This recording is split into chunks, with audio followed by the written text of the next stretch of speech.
Levons-nous un petit instant. Tusimame muda kidogo.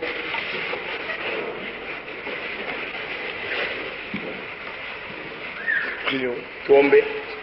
Dieu très saint, Mungu mtakatifu, nous sommes devant ta face, tuko mbele ya uso yako, sachant que c'est toi qui fais toutes choses selon ta volonté. tukijua sasa wewe ndio unafanya vyote kufuatana na mapenzi yako. Tes enfants sont venus pour écouter ta parole. Watoto wako wanakuja kusikia neno lako, Puisses-tu leur donner tout ce dont ils ont besoin. upate kuwapatia yote ile wanahitaji. Comme nous l'avons déjà entendu, Sasa hivi tuliisikia, que toute gloire puisse te revenir. utukufu ipate kurudi kwako, Car en Jésus-Christ, maana ndani ya Kristo tu nous as accordé ulitupatia tout ce dont nous avons besoin. yote ile tunahitaji. Que gloire, Utukufu, honneur et louange sifa na kavumo te reviennent virudi kwako, dans le nom de Jésus-Christ. mjina Yesu Kristo. Amen. Amen. Prenons Colossiens, Tumie Wakolosai, Colossiens, Wakolosai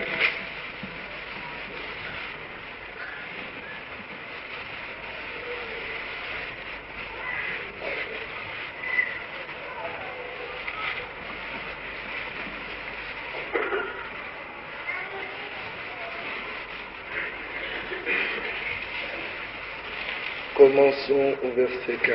tuanzie ku mstari wa 15, Commençons au verset 12. ku 12, chapitre 1, Oui, oui, chapitre 1er. sura ya kwanza. Rendez grâce au Père Mshukuru Baba qui vous a rendu capable d'avoir part à l'héritage des saints dans la lumière, alitupatia uwezo tupate kushiriki urithi wa ndugu ya watakatifu ndani ya mwangaza. il nous a délivrés de la puissance des ténèbres Alitukomboa kutoka kwa uwezo ya giza et nous a transportés dans le royaume de son Fils bien-aimé, na hata alitubeba ndani ya ufalme ya mwana wake mpendwa. en qui nous avons la rédemption, le pardon des péchés. Ndani yake tuko na ukombozi na usamehe wa dhambi. Le Fils est l'image du Dieu invisible, Mwana ni sura ya Mungu asionekana, le premier-né de toute la création. mzaliwa wa kwanza wa uumbaji wote. Car en lui, Maana ont ndani été yake créées vitu vyote toutes les choses qui sont dans les cieux et sur la terre, viliumbwa, vilio mbinguni na hapa les duniani, visibles et les invisibles, vinaonekana visionekana, trône, viti dignité, ya enzi, maheshima, domination, utawala, autorité, mamlaka, tout a été créé par lui. vyote viliumbwa naye na juu yake. Il est avant toute chose et toute chose subsiste en lui. Eko mbele ya vitu vyote na vitu vyote vinaishi ndani yake. Il est la tête du corps de l'Église. Yeye ni kichwa mwili ya kanisa, Il est le commencement, le premier-né d'entre les ni morts, yeye mwanzo na mzaliwa wa kwanza katikati ya wafu, afin d'être en tout le premier. ili apate kuwa mvyote wa kwanza. Car Dieu a voulu faire habiter Maana Mungu alipenda ikae toute plénitude en lui. utimilifu wote ndani yake. Amen. Amen. Vous pouvez vous asseoir. Unaweza kuikala. Le passage que nous venons de lire est très important Andiko tunataka kusoma ni ya lazima sana, parce qu'il nous montre l'œuvre que Dieu a fait en Jésus-Christ. maana inatuonyesha kazi Mungu alifanya ndani ya Yesu Kristo. En Jésus-Christ, Dieu a fait une œuvre parfaite. Ndani ya Yesu Kristo Mungu alifanya kazi kamilifu. Dieu est parfait. Mungu ni mkamilifu, Sa parole est parfaite. neno lake ni kamilifu. Tout ce que Dieu fait est Yote parfait. Mungu anafanya kwa kamilifu. Dieu ne fait pas d'œuvre imparfaite Mungu afanyike kitu kisipokuwa kamilifu, pour ensuite demander à l'homme de l'assister dans la tâche qu'il a faite. juu kisha mombe mutu amsaidie mkazi ile Mungu alifanya. Non, l'homme ne peut pas aider Dieu. Mutu hawezi kusaidia Mungu, C'est Dieu qui peut aider l'homme. ni Mungu anaweza kusaidia mutu. Je pense que nous avons déjà cité cette écriture. Nadhani kama tosha kutaja ile andiko C'est dans Jérémie ni 17. ndani ya Yeremia 17. Là, il dit ceci, Pale anasema au hivi verset 14. ku 14, Guéris-moi, Éternel, uniponyeshe wa milele et je serai guéri. na nitaponyeshwa, Sauve-moi, uniokole et je serai na sauvé. nitaokolewa, Car tu es ma gloire. maana wewe ni utukufu Donc wangu. nous voyons que celui qui sauve, Hivi tunaona kama ule kunaokoa, celui qui aide, ule kunasaidia, ni ye eko naokoa, ni ye eko nasaidia. voilà, nous voyons que celui qui purifie, Tunaona kama ni ye ndio kunasafisha, c'est toujours lui Dieu. ni paka ye Mungu. David avait bien compris cela. Na Daudi alisikia hii kitu Dans le psaume 51, Mzaburi 51, il dit au verset 9, anasema kumstari wa 9, purifie-moi avec l'hysope et je serai pur. Unisafishe na ezope na nitakuwa safi. Lave-moi et je serai plus blanc que la neige. Uninawishe ni nitakuwa mweupe kuliko theluji. Annonce-moi l'allégresse et la joie et les os que tu as brisés se réjouiront. Unitangazie furaha mkubwa na furaha na mifupa ile ulivunja itafurahi. Ici nous voulons vous montrer Hapa tunapenda kunyonyesha que l'œuvre est divine. ya kama kazi ni ya Mungu. Bien-aimés frères, Wapendwa wa ndugu, quelle que soit l'action que nous voulions poser, hata tunapenda kufanya kitendo gani, toute notre bonne volonté ne servirait à rien. mapenzi yetu mzuri haitakuwa na mafaa. L'homme passera, Mtu atapita, la parole de l'homme passera, neno la mtu itapita pamoja naye, l'œuvre que l'homme fait passera avec lui. kazi ile mtu yuko nayo itapita pamoja naye. Dieu demeure éternellement, Mungu anabaki milele, la parole de Dieu demeure neno la éternellement, Mungu inabaki milele, l'œuvre que Dieu fait demeure. kazi ile Mungu anafanya inabaki. Amen. Amen. Dieu veut être glorifié en Jésus-Christ. Mungu anapenda kutukuzwa ndani ya Yesu Kristo. Nous annonçons la parole de Dieu Tunatangaza neno la Mungu pour faire connaître au peuple de Dieu pia kujulisha kundi la ce Mungu que Dieu a déjà acquis pour eux en Jésus-Christ. ile Mungu aweze kupapatia ndani ya Yesu Kristo. C'est une œuvre achevée. Kazi yani kumalizika. Il nous a déjà, Anaisha zamani, anaisha zamani rendu capable kutupatia uwezo d'avoir part kushiriki à l'héritage des saints. kurithi ya watakatifu. Amen. Il a déjà rendu capable. Aanze kutupatia uwezo zamani. Nous avons besoin de nous approcher de Dieu Tunahitaji kumkaribia Mungu dans la foi. ndani ya imani. Dans le livre d'Hébreux, Mkitabu ya Waebrania il est dit au chapitre 11, banasema kusura 11 au verset 6, na mstari wa 6, or sans la foi, na bila imani il est impossible d'être agréable à Dieu. haiwezekani kupendeza Mungu, Car il faut que celui qui s'approche de Dieu maana inafai ule anakaribia Mungu croit que Dieu existe aamini mbele kama Mungu et qu'il yuko, est le rémunérateur de ceux qui kama le cherchent. ni yeye analipa wale yuko namtafuta. Celui qui s'approche de Dieu doit croire. Ule anakaribia Mungu anapaswa kuamini. Il ne suffit pas de croire en Dieu. Haina kuamini tu Mungu. Beaucoup de gens croient en Dieu. Watu mingi banaamini Mungu, Les démons aussi croient en Dieu. demo nabo banaamini Mungu, Et ils vont peut-être un peu plus loin que certains. na banapita kuna bengine, Ils croient et ils se mettent à trembler. maana kwa banaamini na viko C'est natetemeka. ce que la Bible nous dit Kweli Biblia inatuelezea dans le livre de Jacques, au chapitre 2, verset 19. ndani ya kitabu ya Yakobo 2:19, Tu crois qu'il y a un seul Dieu, tu fais bien. unaamini ya kama Mungu ni moya, unafanya mzuri. Les démons le croient aussi. Mademo nabo banaamini vile na viko Si natetemeka. croire en Dieu pouvait sauver, Kama kuamini Mungu iweze kuokoa, alors les démons aussi seraient sauvés. hivi bademo vile vile wanapaswa kuokolewa. Comme un jour, un frère qui avait cru au tonnerre était venu me voir. Saa siku moja munduku wa minguruma alikuwa kuniona, Et il me dit, frère, anaweza ndugu, ce sont des choses qu'il faut que Dieu te répète. ni vitu moja Mungu anapaswa kufunulia. Je dis, ah, et tu crois qu'il ne m'a pas révélé, moi, ce qu'il devait révéler? Mimi namuuliza sema, unaweza sema atanifunulia vitu Il dit, alivyonifunulia? non, frère, tu n'as pas compris. Asema hapana ndugu, haujasikia. Alors on avançait dans l'entretien. Sasa tunaendelea Et mazungumzo, subitement, il se met à rire et il me dit, na mara moja anaanza kucheka na tu ne nyemelea, sais pas que Satan aussi sera sauvé? haujua sema shetani naye ataokolewa? Je dis, mais tes tonnerres t'ont amené bien loin. Mimi nasema manyungurumu yako yakupeleka mbali. Tu as cru même que Satan sera sauvé? Yote unaamini nasema shetani ataokolewa? Alors le Seigneur a créé l'enfer en vain. Hivi Bwana kumbe aliumba moto bure? Parce que si là, il va sauver Satan et Maana, ses anges, kama anaokola shetani na mamalaika yake, alors pourquoi a-t-il créé l'enfer? sasa jua nini aliumba moto? Parce que l'Écriture dit, Maana andiko nasema l'enfer a été créé moto baliumba pour Satan et ses juu ya anges. shetani na mamalaika Et yake. nous savons aussi que ceux qui ne croient pas, Na tunatoa vile vile safari ya comme habari. le disent les Na vile Écritures, maandiko ils nasema se retrouveront aussi là-bas. atapatikana hapo vile vile mule. Satan, les démons croient en Dieu, Bademo nabo banaamini Mungu, mais ils tremblent, lakini banatetemeka, mais ils ne sont pas sauvés. lakini hawaokolewe. La foi, Imani, c'est-à-dire croire en Dieu, ne sauve pas. kuamini Mungu haiokoe. Ce qu'il faut faire, Ili napasha kufanya c'est croire Dieu. ni kuamini Mungu, Ce n'est pas pas croire en Dieu, haina kuamini ndani ya Mungu, c'est croire ni Dieu. kuamini Mungu. C'est-à-dire Kusema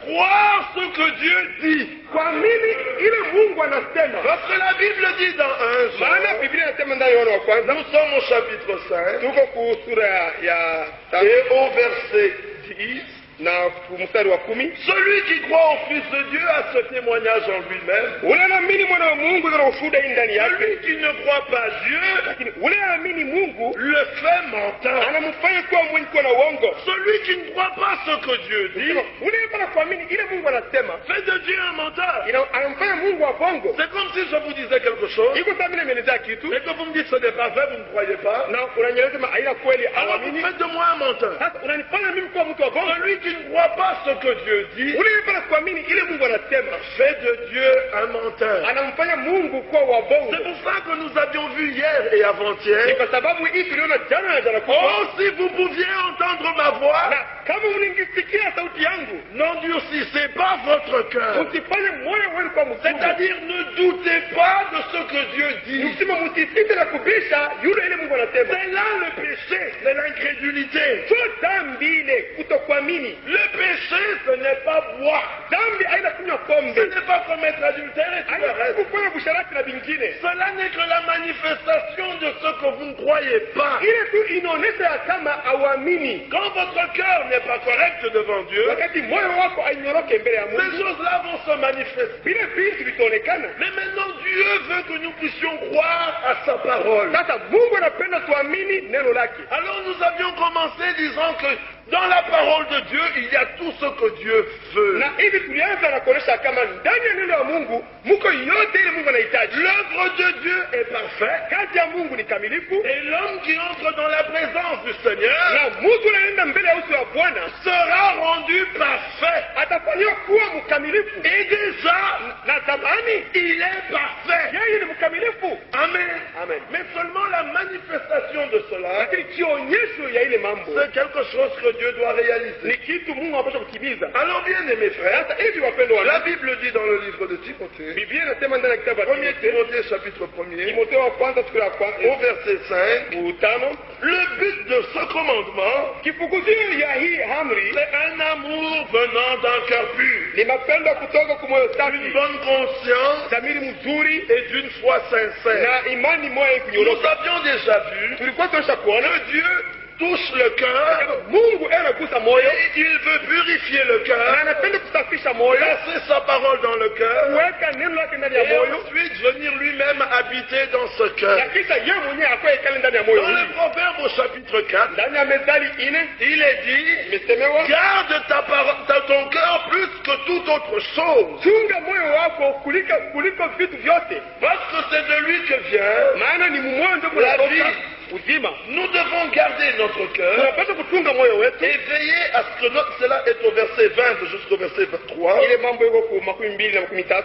Nous devons veiller à notre cœur. Tunapaswa kusopa kwa Parce moyo qu'il y wetu. avait des hommes qui venaient, Maana kusopa tulikuwa na kwa comme lorsque Pierre était en Samarie, sasa wakati Petro alikuwa et kusafiri, il vit la puissance qui était manifestée dans la vie de Pierre. aliona uwezo ilifanyika ndani ya maisha ya Pierre. Cet homme Simon proposa à Pierre de l'argent Na mtu Simon akamweleza Pierre, Petro, sasa nikupatie pour fedha. qu'il puisse savoir ce que Pierre avait. Juu apate kuwa na ile uwezo ilikuwa na Et au Petro. verset 21-22, Pierre lui Na dit, 21 22 Petro amwelezea, il n'y a pour toi ni part ni lot dans cette affaire, kwako wewe hakuna sehemu au kitu ndani ya hii mambo, car ton cœur n'est pas droit devant Dieu. maana moyo wako ainyoroke mbele ya Mungu. Quand ton cœur n'est pas droit devant Wakati Dieu, moyo wako ainyoroke mbele ya Mungu, n'espère pas obtenir quelque chose de lui. usitumaini kupata kitu kutoka kwa Mungu. Mais si ton cœur est Lakini sincère, kama moyo wako unanyoroka, tu ne peux pas rentrer tel que tu étais venu, hauwezi kurudi vile ulikuya, car il est le rémunérateur de ceux qui le cherchent. maana ni yeye analipa wale wanamtafuta. Et l'Esprit de Dieu suit toujours la parole de Dieu, Na roho ya Mungu kila mara inafuata neno la Mungu afin d'accomplir dans la vie du croyant ili itimize ndani ya maisha ya mwaminifu ce que Dieu veut. ile Mungu anapenda. Alors Pierre lui dit au verset 22, Hivi basi Petro anamweleza kuvenda, repens-toi donc de ta méchanceté tuta basi jua maisha yako mubaya, et prie le Seigneur pour que la pensée de ton cœur te soit pardonnée s'il est possible. Naomba Bwana ili mawazo ya moyo wako ipate kusamehewa kama inawezekana. Nous aussi, nous étions des hommes de ce monde avec une mauvaise nature. Nasi vile vile tulikuwa watu wa dunia hii na hali C'est ce mubaya. que nous dit Ephésiens au chapitre 2. Ndio ile wa Efeso 2 inatuelezea Versets 1 à 3. mstari wa kwanza Il hata dit, tatu. nous aussi, nous étions de leur nom. Nasi vile vile tulikuwa mkundi yabo. Et nous vivions autrefois selon les convoitises de notre Na chair, zamani tuliweza kuishi kufuatana na tamaa mili zetu, accomplissant la volonté de la chair et de nos pensées. tukitimiza mapenzi ya mwili na mawazo yetu, Et nous étions par nature na tulikuwa kwa hali yetu des enfants de colère watoto ya kasirani comme les autres. saa bale Et bengine. alors pour nous transformer, Sasa tuna kutugeuza, parce qu'il est impossible maana haiwezekani que nous puissions naître de nouveau tupate kuzaliwa mara ya pili s'il n'y a pas une semence. kama kuna mbegu. Pour la naissance naturelle, Sio kuzaliwa mdunia, il y a une semence naturelle. kunekalaka mbegu ya Pour la kiasili. naissance Sio spirituelle, kuzaliwa kukiroho, il y a une semence kuko spirituelle. mbegu ya kiroho. Et la semence Na spirituelle, mbegu ya kiroho c'est la parole de Dieu. ni neno la Mungu. Mais comme nous l'avions entendu, Na kama tulisikia, vous pouvez la rendre sans effet. unaweza kufanya neno la Mungu isikuwe na nguvu S'il n'y a pas la foi, kama kuna imani. si vous interprétez, Kama vous unaitafsiri, rendez la parole de Dieu sans effet. utafanya neno la Mungu ipate uwezo. Et là où est le drame, Na basi pako mambo, c'est que lorsque vous recevez cette parole, wakati unapokea hii neno, cela produit des enfants illégitimes. ile inaanza kutoa batoto ya usharati. Et les enfants illégitimes, c'est une mauvaise race. Na batoto ba usharati ni kizazi Nous kibaya. voyons cela dans le livre d'Osée, Tunaona ile mambo ndani ya kitabu ya Hosea au chapitre 5, verset 4. sura 5 mstari wa 4. Leur œuvre ne leur permet pas de revenir à leur Dieu, Vitendo yao alibaruhusu warudie kwa Mungu wao, parce que l'esprit de prostitution est au milieu d'eux, maana roho ya usharati iko katikati parce yao, qu'ils ne connaissent pas l'Éternel. maana hawajua Mungu wa milele. Verset 7. Saba, Ils ont été infidèles, balikuwa batu wasio car waaminifu, ils ont engendré des enfants maana illégitimes. balizala batoto ya mbusharati. Cela produit des enfants illégitimes. Ile tunatoa batoto ya mbusharati, Ces enfants illégitimes, ale batoto ya mbusharati c'est une race de mensonges, ni kizazi ya uongo, c'est une race adultère. kizazi ya Nous usharati. voyons cela dans Ésaïe au chapitre 57. Tunaona ile mambo ndani ya Isaia 57 tatu. Mais vous approchez ici, Lakini- fils de l'enchanteresse, Nini mkaribie hapa batoto ya furaha, race de l'adultère et de la prostituée. Kizazi ya msharati na ule mtumba. Dernière partie du verset 4. Kipande ya chini, N'êtes-vous pas des enfants de péché, abula batoto ya dhambi, une race de mensonges? kizazi ya uongo. L'homme qui reçoit une parole interprétée Mtu anapokea neno kutafsiriwa et il s'attache au rudiment du monde, na kwambatana kubisela aux bangambo paroles des hommes, kuma sauti ya batu, il est d'une mauvaise race. ule mtu ni mkizazi C'est mubaya, un enfant ni illégitime. mtoto wa mbusharati. Et cela produit des incrédules Na ili tunatoa batu sipo kuamini, qui interprètent la parole de Dieu bali watafsiri neno la et qui Mungu n'ont pas de respect devant les choses de Dieu. na abana na heshima mbele ya vitu ya Mungu. C'était ainsi qu'était le peuple quand Jésus était venu. Na ndio hivi kundi ilikuwa wakati Yesu alifika. C'était des enfants Batoto illégitimes. batoto ya mbusharati. Dans Jean 8, Ndani ya Jean 8 Jésus leur dit, Yesu anawaelezea, si vous connaissez la vérité, kama mnajua kweli, la vérité vous affranchira. kweli itamfungula mbutumwa. Ils lui répondent, Anamjibu, comment peux-tu nous dire nani tunaweza que kutuelezea? nous serions libres? Anasema sisi tutafungulia Parce mbutumwa. que nous ne sommes pas des enfants illégitimes. Hatuna batoto wa mbusharati. Nous sommes la postérité Tuko d'Abraham. kizazi ya Abraham. Jésus leur dit, Yesu anaelezea, je sais que vous êtes la postérité d'Abraham, mimi nakosa mu kizazi ya Abraham. mais vous cherchez à me faire mourir. Wewe unatafuta kunyua. Ils étaient des enfants illégitimes. Balikuwa batoto ya Ils mbusharati. étaient produits par une parole interprétée. Balitolewa kwa neno moja kutafsiriwa. Alors, selon les œuvres, Sasa kufuatana na matendo, il paraissait juste. inaanza kuonekana kama Quand kunyoroka. vous regardez sa marche, Kama unaangalia, quand vous regardez sa marche, kama unaangalia mwenendo yake, il n'y a rien à dire. hakuna kitu ya kumkemea. Son cœur Lakini moyo wake est loin de Dieu. iko mbali na Mungu. Dieu ne veut pas de ces hommes-là. Mungu apendi watu wa ile namna. Dieu veut que ton cœur soit à lui. Mungu anapenda moyo wako ikiwe kwake. David était un homme selon le cœur de Dieu. Daudi alikuwa mtu mwenye kupendezwa na Il moyo wa avait Mungu. commis des actes qui n'étaient pas justes. Alifanya vitendo visiyonyoroka. Par les œuvres, Kwa matendo il s'était égaré. alipotea. Mais son cœur était resté à Dieu. Ili kwake kuambatana na Mungu. Et Dieu avait toujours son regard sur David. Na macho ya Mungu yanaweza kutazama kila mara Daudi. Lorsque vous vous attachez à la loi, wakati unaambatana na amri vous êtes sous la malédiction. uko chini ya mapingo.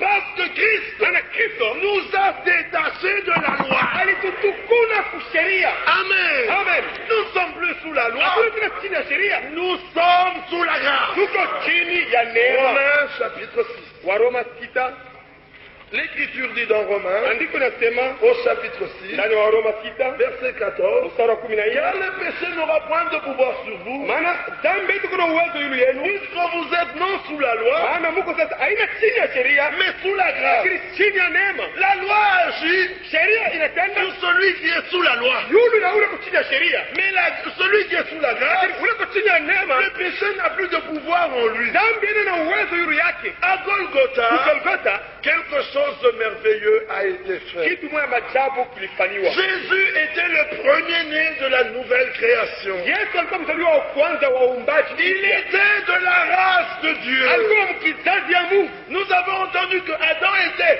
à l'image de Dieu. Tulisikia sema Adamu alifanywa kwa picha ya Mungu. Mais Jésus était l'image de Dieu. Lakini Yesu alikuwa sura ya Mungu. Il avait la nature de Dieu. Alikuwa na hali ya Mungu. Il avait la vie de Dieu. Alikuwa na uzima wa Mungu. Il était sorti de Dieu. Alitoka ndani ya Il Mungu. était engendré par Dieu. Alizaliwa kwa Mungu. L'engendrement par Dieu. Kuzaliwa kwa Mungu. La nouvelle naissance Kuzaliwa kupya n'échoue pas. haiwezi kukotola. Amen. Amen. Elle ne peut pas échouer. Haiwezi kukotola. Elle ne peut pas pécher. Haiwezi kuhubiri. Parce qu'il est né de Dieu. Maana hawezi kufanya dhambi anazaliwa kwa Mungu. Il a la nature de Dieu. Kuna hali ya Mungu. Dans son cœur, il y a la semence divine. Ndani ya moyo wake muko mbegu ya Mungu. Il ne peut pas être incrédule à la parole. Hawezi kupisha neno la Mungu. Quand la parole Wakati vient, neno la Mungu linakuja, en lui c'est Amen. ndani yake ni amina. Amen. Amina. La parole n'est pas difficile pour lui. Neno haina nguvu kwake. Quand mettre en pratique la parole est difficile, Wakati jua cha kutendea kutumikia neno la Mungu tu ni es nguvu. encore sous la loi. Kama unaona kutumikia neno la Mungu iko nguvu, uko chini ya sheria. Quand tu nais de nouveau, Wakati uzalima la pili, c'est un plaisir. ni mtakula na furahi, C'est une ni joie. furaha, C'est un bonheur. ni heri. Je me retrouve dans mes choses. Niwe katika ndani ya Parce que sisi c'est ma vie. maana ni uzima wa maisha yangu. Alléluia. Amen. Moi, j'aime le lait. Mimi napenda maziwa. Je n'ai pas besoin de faire un effort pour boire le lait. Mimi sihitaji kufanya nguvu za kunywa mashiba. Mais donnez-moi du caconto. Munipatie, pardon. Caconto, je ne sais comment. C'est votre foutu là. Ah, munipatie bukari ya kakontwe. Et je vais souffrir. Mimi tateswa. Parce que je n'aime pas ça. Maana sipende ile. Ça ne répond pas à ce que je suis. Nilisema haijibu kile niko. L'homme qui est né de la femme, Mungu wewe mzaliwa kwa sa mwanadamu. nature c'est le péché. Hali yake ni dhambi. L'homme qui est né de Dieu, Wewe mzaliwa kwa Mungu. sa nature c'est la foi. Hali yake ni imani. Il est sous la grâce. Hapo chini ya neema. Il a une autre nature. Hapo na hali nyingine. Il est un homme nouveau. Ni mtu mpya. Le péché n'agit pas en lui. Dhambi haitumiki ndani yake. Alléluia. Amen. C'est là où nous sommes dans Romains. Ndio pale tuko ndani Le ya frère Roma. a lu dans Romains 3. Tuko tendo na Roma. Il dit maintenant, Sasa verset 21, verset sans la loi. bila sheria. Alléluia. Amen. Sans la loi. Bila sheria. La justice de Dieu Uwaki wa Mungu. à laquelle Kule. rendent témoignage Kule amekosea. la loi et les prophètes. Kule wanabii na sheria inashuhudia. Justice de Dieu Watu wa Mungu par la foi en Jésus. kwa njia ya imani ndani ya Yesu Kristo. Une nouvelle race. Kizazi kipya. Amen. Amen. Une nouvelle nature. Hali mpya. Dans le jardin d'Éden, Ndani ya bustani ya Edeni. quand l'homme avait péché, Wakati Mungu alifanya dhambi. il avait manifesté ce qu'il était Alionyesha ile alikuwa et il a voulu se faire des feuilles de figuier. na alipenda kutwalia mayani ya À ses yeux, sa religion était correcte. mbele ya macho yake dini yake ilinyoroka. Moi, je marche droit. Oh, mimi natembea kwa namna inayofaa. Toujours présent à l'assemblée. Kila siku kwa On ne peut pas mettre la main sur une mauvaise parole, un mauvais acte. Hawezi mkono juu ya neno Ta mbaya. religion à toi. Dini yako. Mais Adam aussi se voyait comme ça. Adamu na yeye aliona Mais vile. quand la voix de Dieu s'est fait entendre, Wakati sauti ya Mungu isikilika, Dieu ne lui a pas dit, Mungu akumwelezea Adam, tu es nu. Adamu huko Dieu huko. ne lui a pas dit, Mungu akumwelezea pourquoi tu mis des feuilles de figuier. wewe unafanya maana Dieu ne lui a pas dit, Mungu akumwelezea as-tu triché. unakotola. Dieu a dit, Mungu akisema Adam, où es-tu. Adamu uko wapi? Il a répondu, je me suis caché. Mimi nakuchama. Dieu lui dit pourquoi. Mungu ametokea Pourquoi parce que je suis maana nu. niko uchi. Vous comprenez? Nasikia Lorsque la parole de Dieu vient à vous, wakati neno la Mungu linakuwa elle kwako. vient dans la grâce. Hizo nakuwa ndani ya neema. Dieu a cherché Adam. Mungu alitafuta Adamu. Adam n'a pas cherché Dieu. Adamu hakutafuta Mungu. Elle est venue Adam dans la grâce. Ilikuwa kwa Adamu Et mwenyewe. Adam a vu son péché. Na Adamu aliona dhambi Dieu ne yake. l'a pas condamné. Dieu lui a dit, qui t'a dit cela? Nani alikuelezea ile Il a mambo? dit la femme. Anasema C'est mke. la nature de l'homme. Ni hali ya La femme. Et mke. Dieu dit à Ève, Mungu mzaiba. mais toi, il dit, le serpent. Anasema nyoka. L'homme rejette toujours la faute. Mtu anapenda kosa kwa yule wa mtu mwingine. C'était sa nature. Ilikuwa hali yake. Il était de la terre. Alikuwa Il bulongo. devait, sa chair devait retourner à la terre. Mwili yake pesa kurudia Le kubulongo. premier Adam Adamu wa kwanza était terrestre. alikuwa wa Et kidunia. le second Adam, le Seigneur de gloire. Bwana wa utukufu. Lui ne pouvait pas pécher. Yeye hakuwezi kufanya dhambi. En lui, Ndani yake il n'y avait aucun péché. hakukuwa dhambi hata moja. Alléluia. Amen.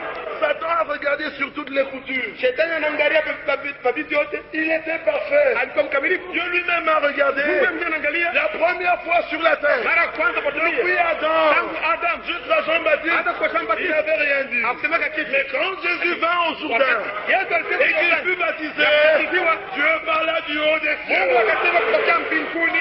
Réalise-moi aussi mon fils bien-aimé, Tazama mwana wangu mpendwa. en qui j'ai pris plaisir de demeurer. Ndani yake ilipendeza kuikala. Oh, Salomon dit dans un roi, Na Salomo anasema ndani ya chapitre 8, sura à nane, partir du verset 27, kuanzia kwa 27. les cieux des cieux ne peuvent te contenir. Mbingu ama mbingu hawezi kuenea. Dieu est infini. Mungu ana Les mipaka. cieux des cieux ne peuvent te Mbingu contenir. ama mbingu hawezi Mais le kuenea. Dieu infini là, Huyo Mungu asiye toute sa mipaka. plénitude mipaka. habita en Jésus-Christ. Ingekaa ndani ya Yesu Kristo. Pas en Moïse, Hapana ndani ya Musa. pas en Abraham. Hapana ndani ya Abraham. Moïse venait devant l'Éternel Musa alikuwa mbele ya Bwana. et il tremblait. Maana kutetemeka. Abraham venait devant Hapana alikuwa mbele ya l'Éternel milele. et il Na tremblait. kutetemeka. Mais Jésus il dit, Yesu anasema, moi je sais que tu m'exauces toujours. mimi natoka kila mara uko na mijibu. Est-ce que vous comprenez cela? Unasikia kitu ile. Et dans le jardin d'Éden, Na ndani ya bustani ya Edeni l'homme fut chassé. mtu akafukuziwa. Mais c'était encore l'amour. Na ilikuwa ni mapendo Parce tena. que s'il avait touché à l'arbre de vie, Magari kugusa kumucha il uzima. allait vivre éternellement dans le péché. Alitafuta kuishi milele ndani Dieu ya dit dhambi. non, Mungu asema ne hapana. permettons pas qu'il touche. Tusiruhusu aiguse. Non, Hapana. je dois être réconcilié avec lui. Tunapaswa mbele patanishwe naye. Amen. Amen. Ne permettons pas qu'il touche.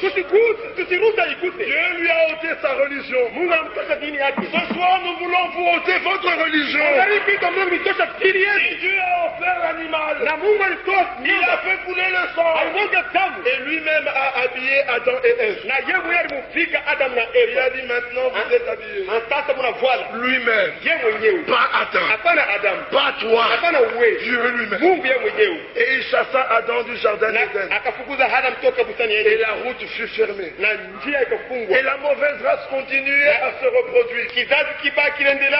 Et le mauvais cœur était toujours là. Na roho mbaya ilikuwa Et pale. finalement, un jour, Na kumwisho siku moja un ange vint à Marie. malaika mmoja akasema Et kwa Maria lui parla. na akasema naye, Bien-aimés frères, mpendwa ndugu, nous devons prendre garde dans les choses de Dieu. tunapaswa kukeba mvitu ya Mungu. D'abord, Dieu fait la promesse Mbele Mungu analeta malako et ensuite, il la réalise. na kisha anaitimiza. Quand la promesse est faite, Wakati wanaleta malako c'est une parole. ni neno. Vous avez besoin de la foi, Unahitaji vous imani, avez besoin de la révélation. unahitaji ufunulo. Mais quand Dieu entre en action Sasa wakati Mungu anaanza et qu'il kutumika réalise la promesse, na anatimiza malako, même les incrédules le voient. hata basipo kuamini biko naona ile mambo. Isaac n'était pas une parole. Isaac hakuwa neno. Isaac n'était pas une prédication. Isaac hakuwa mahubiri. Il fut un jour une prédication. Siku moja alikuwa mahubiri. Un jour il était une parole. Siku moja alikuwa neno. Tu auras un fils. Utakuwa na Tu mtoto. lui donneras le nom d'Isaac. Utakuwa jina la Isaac. C'était une parole. Ilikuwa neno. Abraham avait besoin de la foi. Abraham alihitaji imani. Mais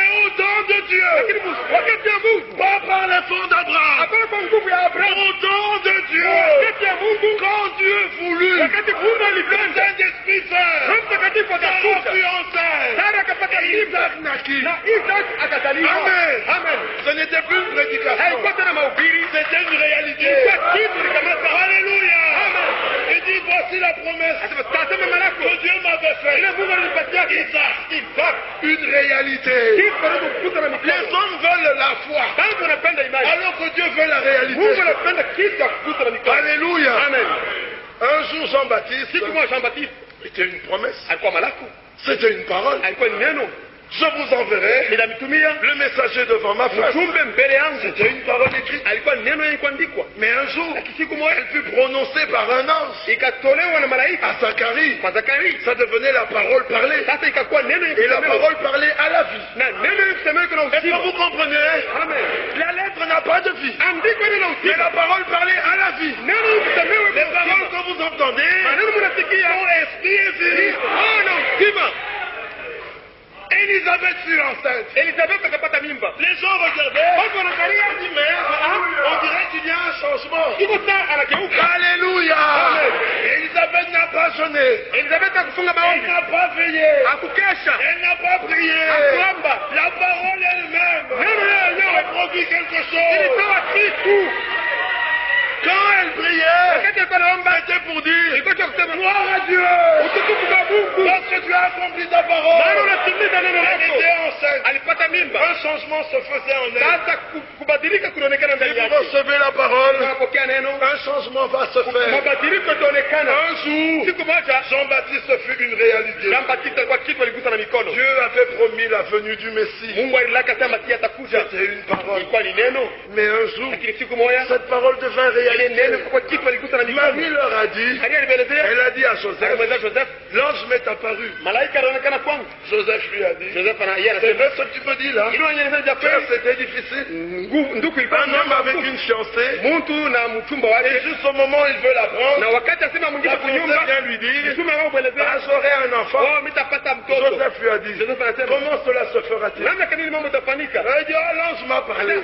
Malaika Il m'a dit, la puissance du Très-Haut me recouvrira. uwezo ule aliye juu ilinifurika. Joseph n'a pas cru. Joseph hakuamini Et il a été chez lui na anaenda kwake et il s'est endormi. na analala. Alors qu'il dormait, Sasa wakati alilala, l'ange vint lui dire, malaika ne akamwelezea, crains point de prendre Marie ta femme. usiongope kubeba Maria mke wako, maana mtoto uko naye anatokea kwa Roho Mtakatifu. Comme il avait entendu la parole Kazi alisikia neno et que Marie était na enceinte, Maria kwa na mimba, les hommes pouvaient lui dire, basi ndio mais kumwelezea Joseph, toi tu es devenu bête. Joseph, unakuwa mtu wa mashine. Une petite gamine te trompe comme ça, et Hata personne. mke kanoko kana kulanda na Il unisika. ne pouvait pas douter. Hakuweza kusikia na kusikia. L'ange lui avait parlé. Malaika akisema naye, C'était une prédication. ilikuwa ni mahubiri. Il avait besoin de foi. Alihitaji imani. Mais 9 mois après, Kisha miezi sita, 9 mois plus tard, kisha miezi sita, la prédication mahubiri devint réalité. ikakuwa kitu alikuta na mikono. Nous avons entendu la parole de l'heure. Tulisikia sauti wakati. Dieu a envoyé la parole de Mungu l'heure. alisema sauti wakati. Il a dit, je restaurerai. Nitarudisha. Un message est venu. Ujumbe kweli Le kuja. message de la restauration. Ujumbe ya kurudisha. C'est d'abord une prédication. Tena ni mahubiri. Et vous devez Unapaswa croire. kuamini. Et ensuite, Na kisha, la réalité viendra. ukweli utakuwa kisha. Il y en a qui nous disent, Huko basi anatuelezea. elle est déjà là. Anasema inaisha Quand on kufika. dit où, Wasa wapi? ils nous disent que c'est la foi. Anasema ni imani. Ah, la foi Imani. pendant la prédication. Wakati ya mahubiri. Mais quand Dieu agit, on n'a plus besoin de foi. Hahitaji imani tena. Même les incrédules Hata kwanza sipe kuamini. verront la différence. Wataona kanisho. Pas de prédication, Hakuna mahubiri. pas de Hakuna foi. imani. Dieu accomplissant sa parole. Mungu akitimiza neno lake. Amen. Amen. Ils nous disent, Anatuelezea nous kama avons la foi. hatuna imani. La foi. Imani. Dans Matthieu 17, Ndani ya Mathayo 17, Jésus leur dit, Yesu si anaelezea vous aviez la foi comme un grain de senevée, kama unaweza kuwa na imani taka mbeko asene. le plus petit des semences, Taka mbeko kaloko kuliko vous yote. direz à cette montagne, Unaelezea mulima. ôte-toi de là Toka hapa. et jette-toi dans la mer. Usitupe mumai. Ils ont une foi comme ça, Kama una imani et ils hivi vont prendre des piqûres à na l'hôpital. banaenda kwa mashindano ku hospitali. Et leurs femmes font des fausses couches. Na banamuke hapo mamimba kunatoka. Quand on aura cette foi-là, Wakati kuna ile imani nous dirons à cette montagne, ôte-toi de là et jette-toi dans la mer.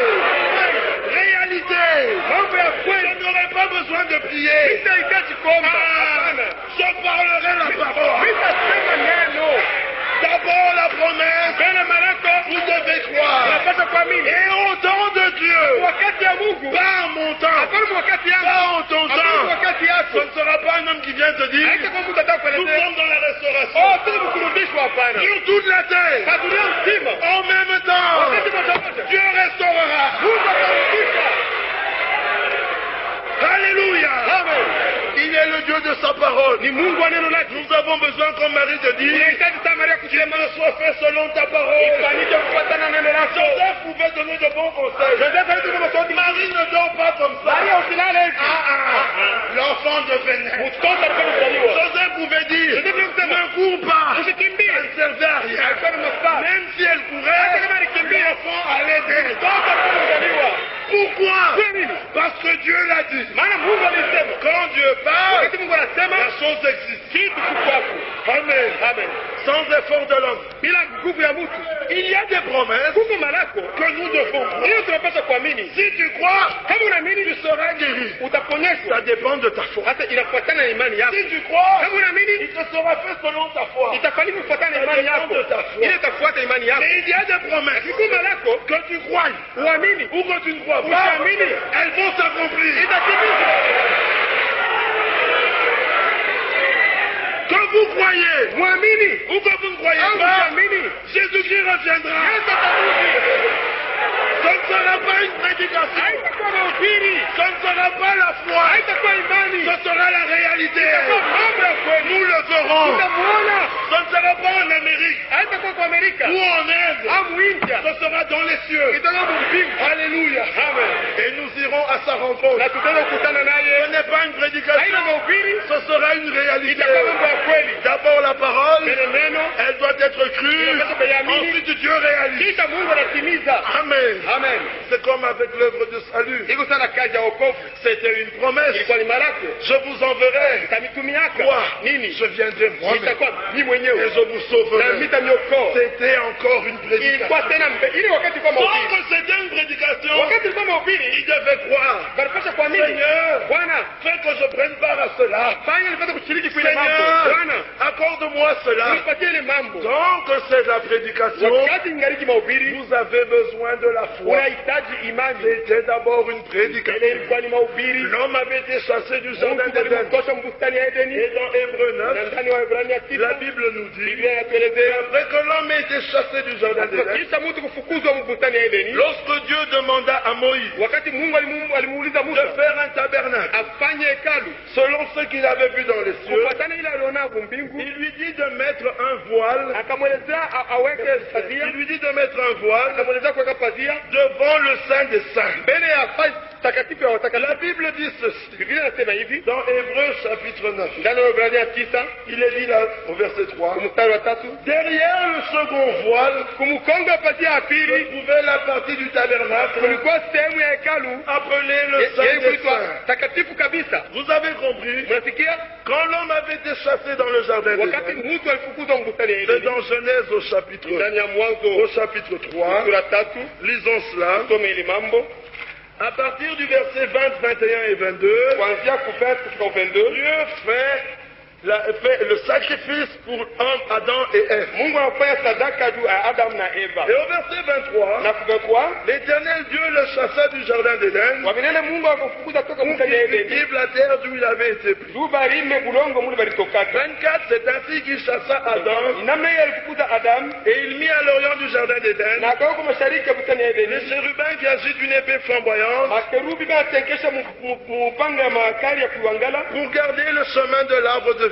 juu ya kuchunga njia ya mti wa uzima. À cause de cela, Juu ya hii lorsque le chemin était fermé maana njia et il y ilifungwa, avait des chérubins à l'épée flamboyante, makerubi na mpanga kuangala. quand Moïse devait faire le voile, le temple, Wakati Musa alipaswa kufanya hekalu devant le Saint des Saints, mbele ya takatifu wa watakatifu, un voile avait été mis. kulikuwaka pazia moya. Il est dit au verset 8, Imesemewa kule Hébreux 9, verset 8, Ouais, Hebreu 9:8. le Saint-Esprit montrait par là Roho Mtakatifu alipenda kuonyesha que kwa le ile chemin du lieu très ya saint kama njia ya pali takatifu n'était kabisa pas encore ouvert, ilikuwa kwa wazi. donc le premier tabernacle subsistait. Wakati yoyote ile hekalu wa kwanza ilikuwa Donc ingaliki. le premier tabernacle subsistait, Wakati yoyote ile hekalu wa kwanza ilikuwa l'homme ingaliki. ne pouvait pas toucher à l'arbre de vie. Mtu hakuweza kugusa mti wa uzima. L'homme était encore mort. Mtu alikuwa mwenye kufa. Le péché était encore sur la terre. Dhambi ilikuwa ingaliki dunia. duniani. Et la loi agissait. Na sheria ilikuwa inafanya kazi. Et la loi montrait que personne ne pouvait être sauvé par la loi. Na sheria ilionyesha tena kuna mtu aweze kuokolewa kwa Et la sheria. loi montrait que les œuvres ne pouvaient pas vous sauver. Na sheria ilionyesha tena matendo hawezi kukokoa.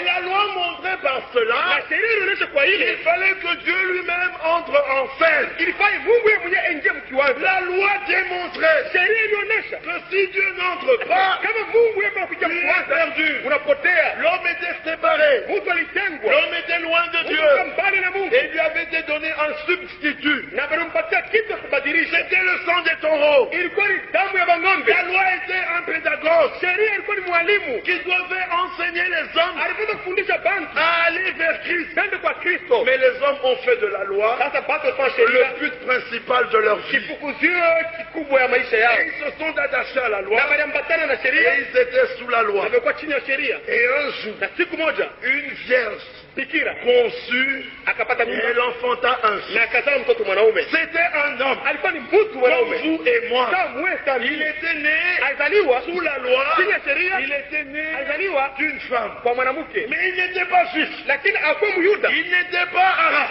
Hakuwa Mwarabu. Il n'était pas blanc. Hakuwa mzungu. Il n'était pas noir. Hakuwa mtu mweusi. Qui était-il? Alikuwa nani? Il était divin. Alikuwa wakumbi wa Il Mungu. venait d'en haut. Alitokea yulu. C'était Dieu Alikuwa ni Mungu manifesté dans la chair. mwenye kuonekana ndani ya mwili. Nous avions entendu Tulisikia que personne n'a jamais vu Dieu. hakuna mtu ashakuonaka Mais Mungu. Dieu s'était révélé en tant que Seigneur. Mungu ajifunula saa Bwana. Dans l'Ancien Testament, Agano la Kale il créait et il formait des corps dans lesquels il habitait. alianza kuumba na kufanya mili mule anaweza kuikala. Mais dans le Nouveau Lakini Testament, mwangalo jipya comme il fallait que le parent rédempteur soit un frère kama vile ilifanya mzazi mkombozi akwe ndugu de celui qui avait péché, ya ule alifanya il dhambi, se forma un corps dans le sein de Marie. akajifanyia mwili mmoja ndani ya tumbo ya Marie Maria. n'a rien donné. Maria hakuleta kitu, Elle n'a donné ni le sang, ni la cellule. hakuleta hao damu hao riali. Marie était seulement une incubatrice.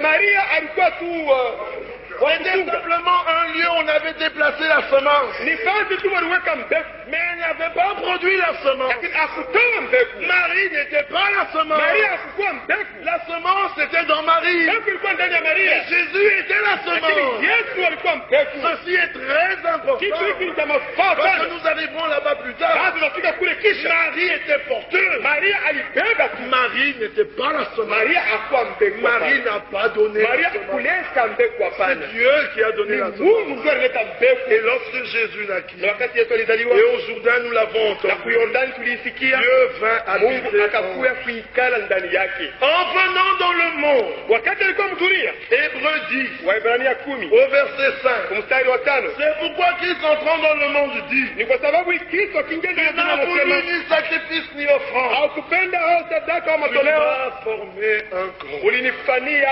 Dieu ne voulait pas les sacrifices. Mungu hakupenda sadaka, Et aujourd'hui encore, il n'acceptera aucun sacrifice. na hata leo hata sadaka ya Mungu.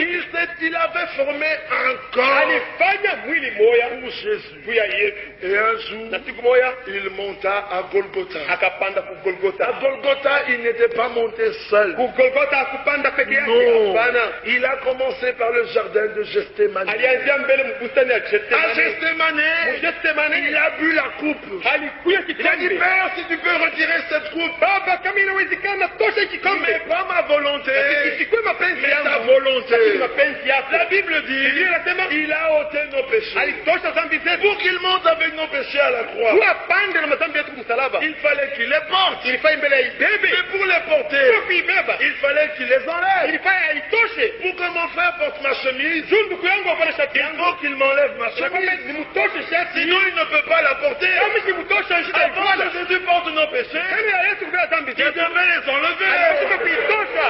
Alléluia. Il les a enlevés. Alitosha. Et il les a portés Na sur lui. anaifanya yule, aliweka yule Nous yake. sommes sans péché.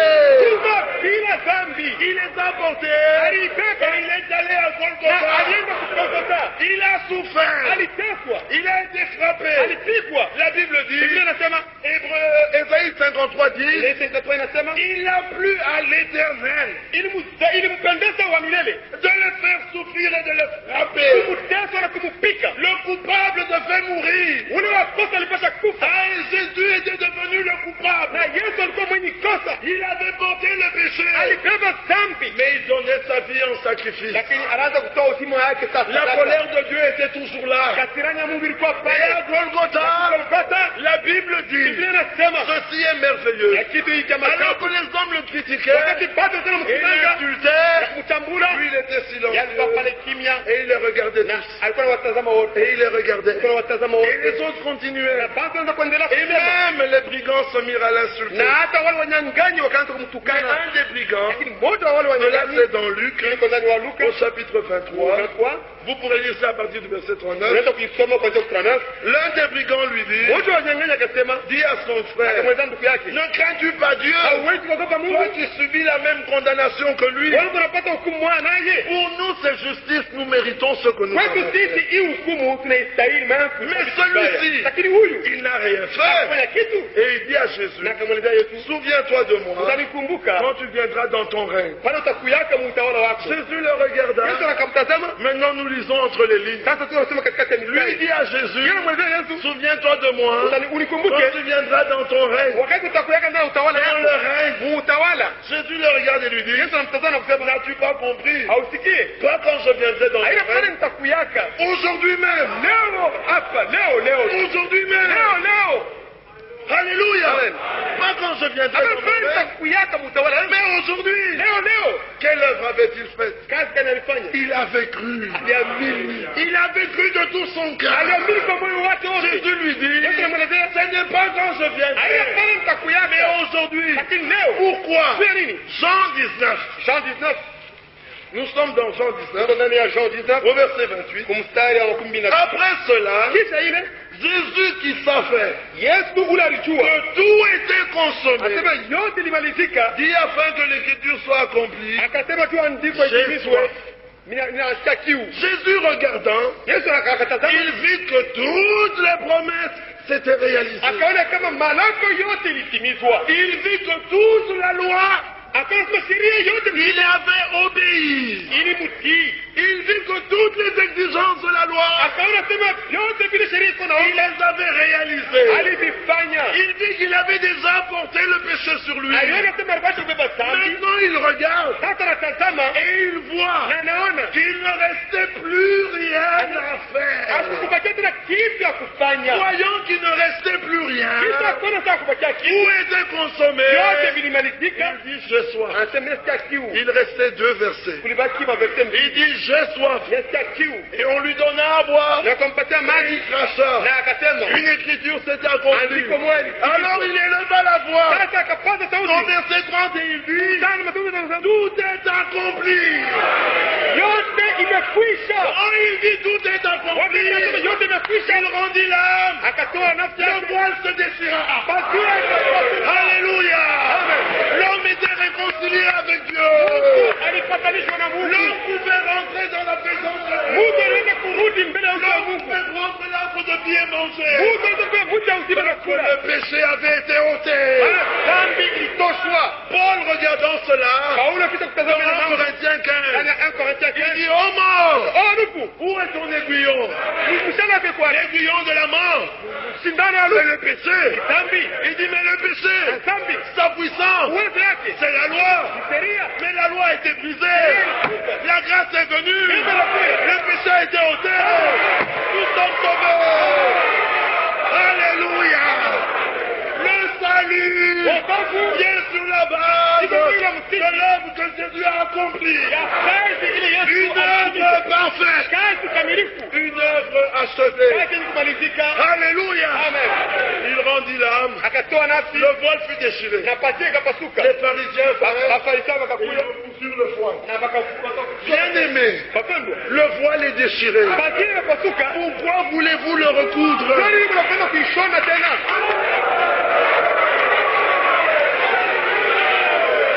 Le voile est déchiré. Patia ikapasuka. C'est par la Ni grâce. kwa neema. Qui s'est-il mort en vain? Kristo alikufa bure. Il nous a donné la vie. Alitupatia uzima. Satan est vaincu. Shetani ameshinda. Satan est détruit. Alitufunza. Amen. Amen. Si Satan vient vers vous Kama Shetani anakuwa kwa. et il vous dit, Anakuelezea. je vais te briser, Nitakufunza. réponds-lui, Umjibu. bientôt sasa hivi Dieu t'écrasera sous nos pieds. Mungu atakuweka chini ya kichwa. Alléluia. Si Satan vient vers vous, Kama shetani anakuwa kwako, il te dit, anakuelezea tu vas mourir de faim. utakufa na njaa. Dis-lui, Uelezee je n'ai jamais vu le juste abandonné. mishaweka mwenye haki mwenye kuaminiwa. Alléluia. Amen. Christ a tout accompli. Kristo alitimiza yote. Et aujourd'hui, Na leo il demande à chacun anaomba kila mmoja de venir vers lui. akuye kwake. Il nous a donné sa parole. Alitupatia neno lake. D'abord, c'est la parole. Neno ni neno. Vous devez croire. Unapaswa kuiamini. Ensuite, Dieu réalise. Kisha Mungu Ça anatimiza. ne dépend pas de l'homme. Haipatia Ça ne mtu. dépend pas de celui qui Haina Mungu court. anaweza kukimbia. De celui qui veut. Anapenda. De Dieu qui fait grâce. Kila Mungu anafanya neema. Alléluia. Amen. Vivions-nous dans le péché Tutaishi ndani ya dhambi. afin que la grâce abonde. Juu neema ikuwe mingi. Loin de là. Hapana. Non, loin de Hapana, là. hapana, mbali na ile. Verset 16. Verset 16. Romains 6, 16. Waroma 6:16. Ne savez-vous pas Hamjui ya kama qu'en vous livrant à quelqu'un comme esclave kama unatoka kwa mtu pour lui samuni obéir, ya kumutii, vous êtes esclave de celui à qui vous avez obéi. uko mtumwa ya ule kunatii. L'homme est esclave Mtu ni mtumwa de ceux qui dominent sur lui. ya ile iko na mtawala. Nous ne vous plaçons pas sous la loi. Asimiweke chini ya Nous sheria. voulons vous amener à Christ. Tunapenda kumpeleka kwa Nous voulons vous Kristo. détacher de tout homme. Tunapenda kuitosha kwa kila mtu. Afin que vous soyez attachés à Christ. Ili muambatane na Si Kristo. tu t'accroches à un prophète, Kama unalambatana je kwa vais Mungu, taper là-dessus. nitapita pale Jusqu'à ce que tu lâches. hata wakati Si utatoka tu kwa nabii. tiens un pasteur, nous Nous allons taper jusqu'à ce que tu lâches. Si tu tiens une église, Kama unaweza nous kanisa, taperons tutapika jusqu'à ce que tu lâches. hata wakati utaacha. Mais si tu tiens à Jésus, je vais t'aider. Kusaidia mlemavu kanisa. Vous êtes esclaves Muko watumwa de ceux qui dominent sur ya vous. ile ni mitawala. Pour nous, Kwetu nous sisi sommes esclaves de Jésus. tuko watumwa ya Yesu. Alléluia. Amen. Et au verset 17, Na 17 mais grâce soit rendue à Dieu. lakini Mungu De atukuzwe. ceux qui après avoir été esclaves du péché, Kisha kuwa watumwa ya vous dhambi, avez obéi de cœur. mulitii kwa De moyo. cœur. Kwa moyo. Quand vous avez entendu, Wakati mulisikia, dans votre cœur, ndani ya moyo wako, vous avez obéi. mulitii. Même si vous ne savez pas, Hata kama ujue, obéissez. mulitii. Où? Wapi? Dans votre cœur. Ndani ya moyo wenu. Hébreux 13. Waebrania 13. Hébreux 13. Waebrania 13. Au verset 20. Makumi mbili. Que le Dieu de paix, Mungu wa salama. qui a ramené d'entre les morts Ule alitosha le mbali. grand berger des brebis, Ule mchungaji mkuu par wa le sang kondoo. d'une alliance Kwa éternelle, damu ya ngano ya milele. notre Seigneur Bwana wetu Jésus, Yesu. que lui Yeye vous rende capable alipatia de uwezo toute bonne œuvre ya kazi yote pour mzuri. l'accomplissement Juu ya de utimizo sa volonté, ya mapenzi yake. qu'il fasse en vous Afanye ndani yenu ce qui lui est agréable. ile ya kumpendeza. Tout ce que Dieu nous demande, Yote Mungu anatuomba, c'est lui qui nous le donne. yeye ndiye anatupatia hayo. Quand la parole vous dit quelque chose, Wakati mimi nakueleza kitu, revenez à Golgotha. rudi kugolgota. Dites-lui, Mwelezee, tu m'as dit de faire ça, uniende kufanya je hivi, suis incapable. mimi sina na uwezo. Donne-moi la capacité de Unipatie le faire. uwezo wa kufanya ile kitu naomba. Amen. Amen.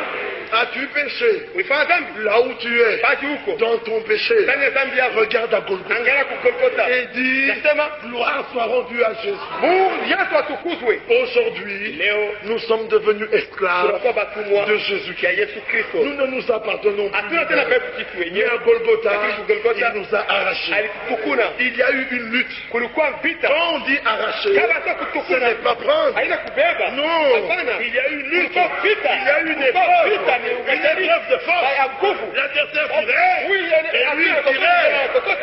Mais lui, il a été plus fort. Il nous a arrachés. Satan ne nous tient plus. Satan a les mains vides. Jésus-Christ est vainqueur. Alléluia. Prions le Seigneur. Tuombe Bwana. Louons ensemble le Seigneur. Prions à Jésus-Christ. Ouvrez votre cœur. Le Saint-Esprit veut agir. Dieu veut vous transformer.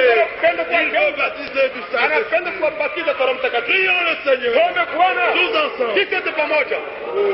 Nous devons croire Tunapaswa kuamini ce que Dieu a fait pour nous, ile Mungu alitufanyia pour notre salut. juu ya wokovu yetu. Dieu a envoyé des prophètes dans l'Ancien Testament. Mungu alituma manabii ndani ya Agano la Kale. Les prophètes ont apporté la parole, Wanabii walileta neno, mais ils n'ont pas apporté le salut. lakini hawakuleta wokovu.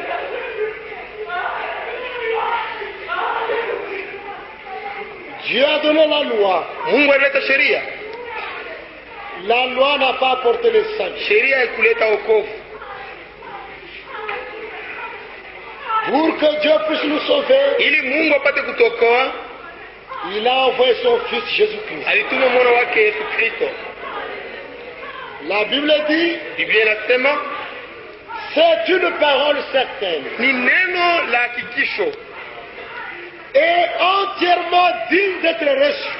na yote kabisa kabisa ni kustahiliwa kupokewa. Hii sauti inapaswa kuichika kama vile iko. Amen. Que Jésus-Christ est venu dans le monde pour sauver les pécheurs. Maana Yesu Kristo alikuwa ndani ya dunia ajua kuokoa mtenda dhambi. Cette parole, Neno hii vous devez la croire. unapaswa kuiamini. Jésus est venu mourir pour toi. Yesu alikuwa kukufia. Nous chantons deux couplets Tutaimba makuple mbili et nous allons terminer. na kisha tutamaliza. Nini itanisafisha damu ya Mwokozi Yesu, uongoza dhambi zangu, damu ya Mwokozi Yesu, damu ya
Souvent, nous demandons les choses à Dieu, Mara mingi tukunaomba vitu kwa Mungu, mais la grande prière que nous devons adresser à Dieu, c'est l'adoration. lakini ombi mkubwa tunapaswa kutolea Mungu ni kumwabudu, C'est la louange ni kumsifu pour ce qu'il a déjà fait. kwa ile anaweza kufanya. Tu demandes ceci, tu demandes cela, c'est très bien. Unaomba hiki, unaomba kile, ni mzuri, Il t'a déjà donné le don de la vie éternelle. lakini anaweza kukupatia zawadi ya uzima wa milele. Passons notre temps à louer le Seigneur pour notre accompli sur la croix. Tupitishe wakati yetu kwa msifu Bwana kwa kazi alifanya kumsalaba. Mettez-vous à genoux, priez, adorez le Seigneur, remerciez-le. Twanga magoti, omba, abudu Bwana, umpigie asante, Rendez grâce pour notre accompli sur la croix. umshukuru juu ya kazi ilifanywa msalabani, Parce que sans cette frères nous sommes perdus. maana bila ile kazi tuko wenye kupotea. Seigneur, nous te rendons grâce Bwana, tunakushukuru pour l'œuvre d'amour que tu accomplis sur nous sur la croix. juu ya kazi ya mapendo iliyotimizwa juu yetu kwa msalaba, Dans ton Fils Jésus-Christ, ndani ya mwana wako Yesu Kristo. toi le Dieu saint, Wewe Mungu mtakatifu, tu t'es chargé de nos iniquités. ulibeba uovu wetu, Tu es venu en lui ulikuwa ndani yake pour te réconcilier avec nous les pécheurs. juu ya kujipatanisha nasi sisi watenda dhambi. Toi qui es saint, Wewe ni mtakatifu, tu es devenu péché ulikuwa dhambi à cause de nous. juu yetu, Tu as fait cela. ulifanya ile, Tu n'as pas effacé les péchés. haukutunga dhambi, Tu as pris nos péchés. ulibeba dhambi Et yetu, aujourd'hui, na leo nous n'avons plus de péché. hatuna na dhambi tena. Devant toi, Mbele yako nous sommes sans péché. tuko bila dhambi, Parce que tout ce qui était sur nous, maana yote ilikuwa yule on yetu, les a pris à Golgotha. uibeba kwa Golgotha. Seigneur, Bwana, merci pour ce que tu as fait pour nous. asante juu ile kitu ulitufanyia.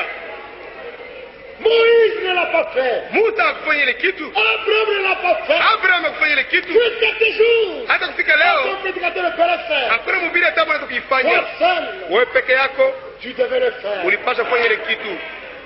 Toi l'agneau de Dieu. Wewe mwana kondoo wa Mungu, Toi qui as ôté nos péchés. wewe ule aliyetosha dhambi zetu, Que la gloire utukufu et la puissance te reviennent. na uwezo ikuwe kwako. Nous te remercions. Tunakupigia asante ili yule yetu Bwana. Maintenant, oh, Sasa o Mungu wa uwezo, donne-nous la foi dans cette œuvre. utupatie imani mwile kazi. Nous voulons croire cette œuvre. Tunapenda kuamini ile kazi, Nous nous réjouissons dans cette œuvre. tunapenda kufurahi ndani ya ile kazi, Nous voulons avoir la paix dans cette tunapenda œuvre. kuwa na salama ndani ya ile kazi. Oh Dieu Tout-Puissant, O Mungu wa uwezo, fais cela pour nous. fanya ile kitu juu yetu. Maintenant, nous allons partir. Sasa tunaanza kwenda, Accompagne-nous sur la route utusindikize munjia et puisse nous bénir na utubariki dans notre vie. ndani ya maisha yetu, Au nom de Jésus-Christ, mujina Yesu Kristo, le Fils de Dieu. mwana wa Mungu. Amen. Amen.